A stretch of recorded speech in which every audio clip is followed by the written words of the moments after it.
Jesus says, Lo, I stand at the door and knock. Jesus is knocking on the door of your heart today.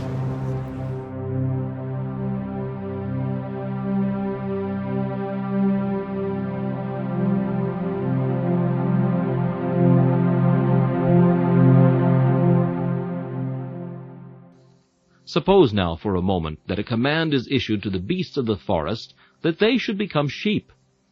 It is quite vain for the bear to come forward and plead that he was not so venomous a creature as the serpent. Equally absurd would it be for the wolf to say that, though stealthy and cunning and gaunt and grim, yet he was not so great a grumbler nor so ugly a creature as the bear. And the lion might plead that he had not the craftiness of the fox.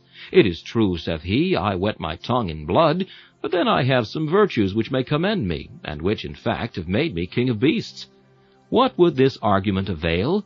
The indictment is that these animals are not sheep. Their plea against the indictment is that they are no less like sheep than other creatures, and that some of them have more gentleness and more docility than others of their kind. The plea would never stand. Or use another picture. If in the courts of justice a thief, when called up, should argue, well, I am not so great a thief as some. There are to be found some living in Whitechapel or St. Giles's who have been thieves longer than I have, and if there be one conviction in the book against me, there are some that have a dozen convictions against them. No magistrate would acquit a man on such an excuse as that, because it would be tantamount to his admission of a degree of guilt, though he might try to excuse himself because he had not reached a higher degree. It is so with you, sinner. You have sinned. Another man's sins cannot excuse you. You must stand upon your own feet. At the day of judgment, you yourself must make a personal appearance, and it will not be what another man has done that will condemn or acquit you, but your own personal guilt.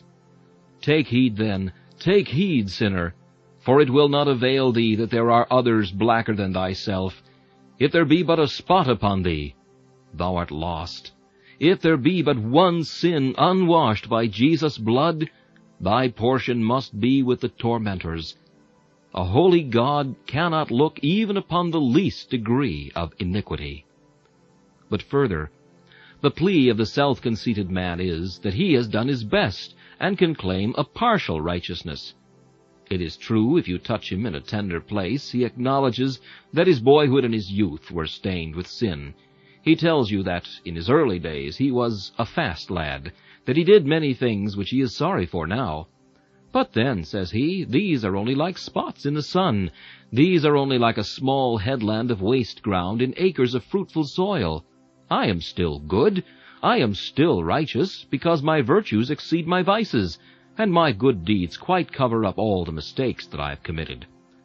Well, sir, do you not see that the only righteousness you claim is a partial righteousness? And in that very claim you do in fact make an admission that you are not perfect, that you have committed some sins. Now, I am not responsible for what I am about to state, nor am I to be blamed for the harshness in it, because I state neither more nor less than the very truth of God. It is of no saving avail to you that you have not committed 10,000 sins, for if you have committed one, you are a lost soul.